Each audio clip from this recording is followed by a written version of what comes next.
I just drove around for half an hour without the camera on. And hello, my name is Jim Stefanko. This is episode 4 of the Wolves Fan Review. Last night, our Sudbury Wolves lost 4-1 to our division rivals, the Barrie Colts. I think we're going to drive around to some nice places to look at today, because that sure wasn't nice to look at last night. One bright spot was that we had Darian Pilon return to the lineup after a 2-game suspension. And we are very lucky to have players like Darian and Drake on our team. Night in and night out, they are the hardest working players on the ice, hands down. And Darian's suspension aside, their discipline on the ice this year compared to last year already is night and day. Now let's move on to the first period, where pretty much nothing at all happened. We saw a strong first shift by Sokolov, Lajeunesse, and Murray, where they had a couple shots towards the goal, but nothing really significant. And unfortunately, again, Dmitry Sokolov was held off the board in this one. He is one of the best natural goal scorers in the league. Last year, the 2016-2017 season, Sokolov was second overall in the OHL with 48 goals. Once he gets that first one, trust me, there's going to be a whole bunch that follow. About halfway through the period, the Wolves are on the power play. Sokolov gets it at the point, and we see that signature slap pass down low, but unfortunately, we just couldn't jam it home. And like I said, not a heck of a lot was going on in this one. With 4.5 minutes left, Jake McGrath finally just saw his second shot of the game. And just as time winds down at the end of the first period, Darian Pilon gets hauled down at the buzzer, and we're going to start the second period on the power play. Going to the payphone and calling 751. And as this second period starts, we just can't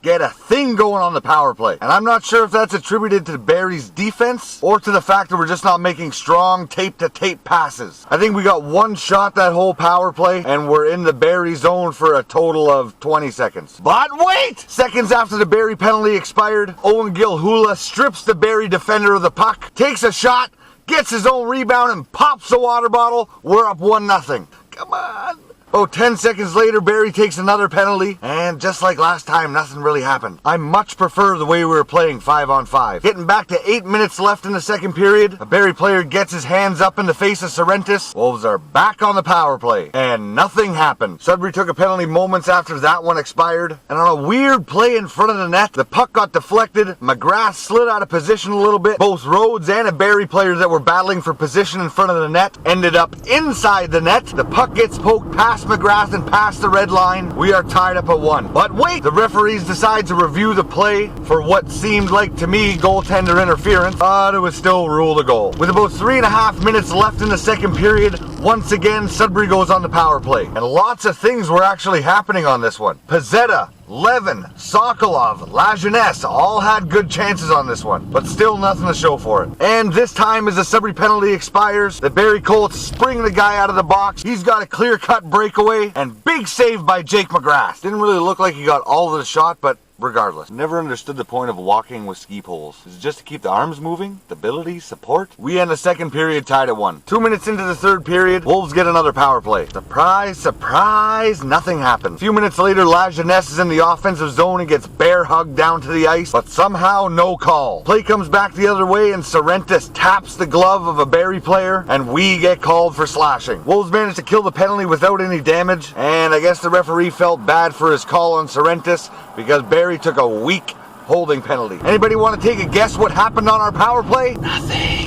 Except Barrie strips us of the puck in our own end, walks right out in front of McGrath, and buries it. 2-1 Barrie with 9 minutes left in the third period. And we just start to see all of the life sucked out of our team. We take a penalty, and I didn't win the 50-50. As we're killing the penalty, Baker skates towards the bench, flags Darian Pilon to come onto the ice, and instead of making a line change, he changes his mind. Pilon was hopping over the boards, and Baker gave him a stop, and turned around and went back on the ice. Pilon didn't notice, and we take a 2-man penalty. 5-on-3 for the Barrie Colts. And Barrie on their power play, passing it around.